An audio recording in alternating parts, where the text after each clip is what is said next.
Hello guys, કેમ છો બધા? મજામાં? જય શ્રી કૃષ્ણ. પંચાલ બેક્સ ચેનલમાં આપ સૌનું સ્વાગત છે. ગરમી પડે છે એટલે અત્યારે આઈસ્ક્રીમ ખાવાની બહુ જ મજા આવે. તો ચાલો આપણે આજે હું તમારી સમક્ષ એક આઈસ્ક્રીમ લઈને આવી છું કે જે ચોકોબાર બાળકોને બહુ જ ભાવે તેવી ચોકોબાર હું લઈને આવી છું. ચોકોબાર બનાવવા માટે મેં અહીંયા 500 ગ્રામ જેવું દૂધ લીધું છે, મિલ્ક પાવડર લીધો છે અડધો કપ અને 2 ટેબલ સ્પૂન કોર્નસ્ટાર્ચ લીધો છે. હવે આપણે આઈસ્ક્રીમ બનાવવાની શરૂઆત કરીએ.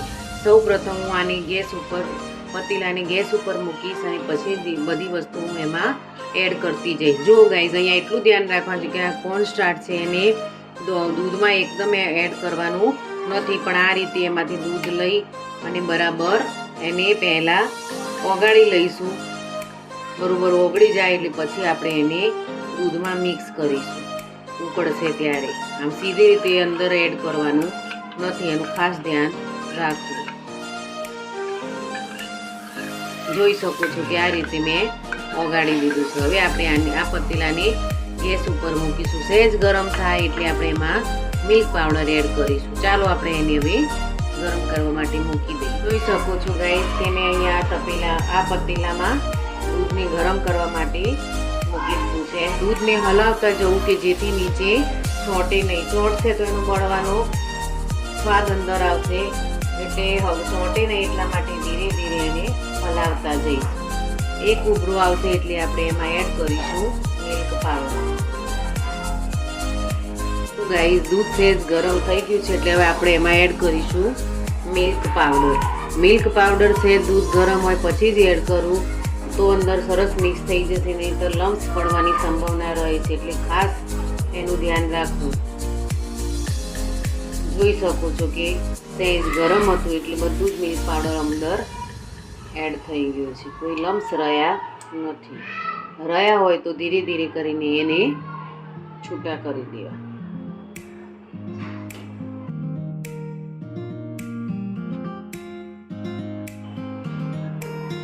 જો આ બેટરમાંથી તમે ગુલ્ફી પણ જમાઈ શકો છો અને આઈસ્ક્રીમ પણ બનાવી શકો છો. એ તમારી ચોઈસ ઉપર જાય છે.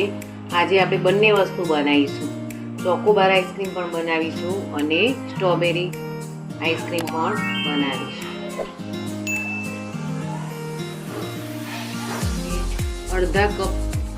અડધો કપ છે એટલે અડધા કપથી પણ થોડી વધારે એટલે 1/4 કપ જેવી મેં અહીંયા ખાંડ લીધી છે. ખાંડ એમાં એડ કરીશું. કોઈને વધારે ગળ્યું જોઈતું હોય તો તમે વધુ પણ એડ કરી શકો છો. હવે ઉભરો આવવાની તૈયારી છે એટલે આપણે એમાં એડ કરીશું જે આ બેટર ઓગાળ્યું હતું આપણે કોર્નસ્ટાર્ચનું, એ આપણે એમાં એડ કરી દઈશું.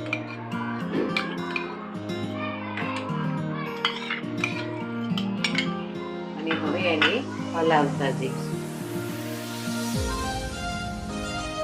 હવે આપણું દૂધ ઘટ્ટ થઈ ગયું છે. હવે મેં ગેસની ફ્લેમ ઓફ કરી દીધી છે.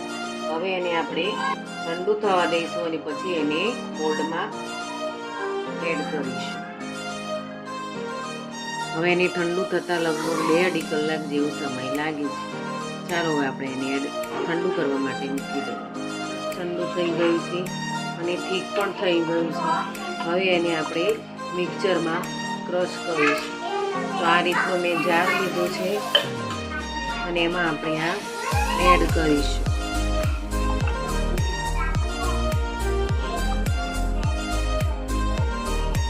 આપણે એડ કરીશું ફ્રેશ મલાઈ. ફ્રેશ મલાઈ ના હોય તો તમે ક્રીમ પણ લઈ શકો છો. અને હવે એડ કરીશું આપણે એમાં વેનીલા એસેન્સ.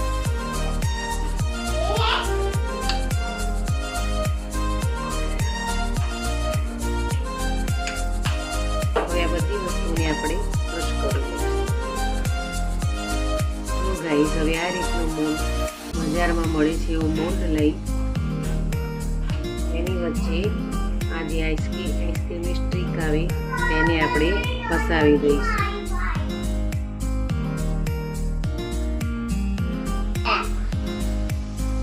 હવે આને આપણે ઓવરનાઇટ માટે ફ્રીઝરમાં સેટ કરવા માટે મૂકી દઈશું.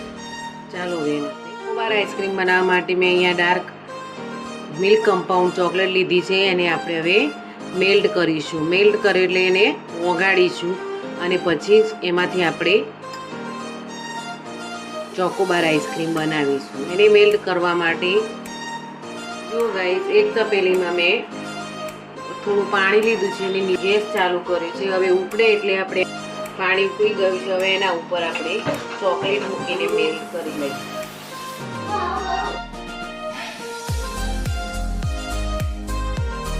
શકો છો કે ધીરે ધીરે ચોકલેટ મેલ્ટ થઈ રહી છે. જોઈ શકો છો કે આપણી ચોકલેટ હવે મેલ્ટ થઈ ગઈ છે. સરસ મેલ્ટ થઈ ગઈ છે.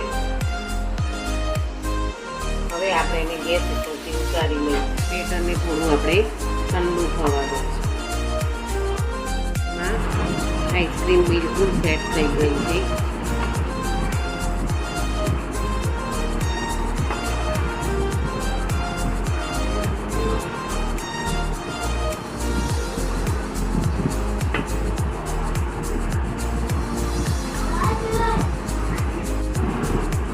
જોઈ શકો છો કે આપણી ચોકોબાર આઈસ્ક્રીમ કેવી સરસ તૈયાર થઈ ગઈ છે. મસ્ત મસ્ત જોઈ શકો છો.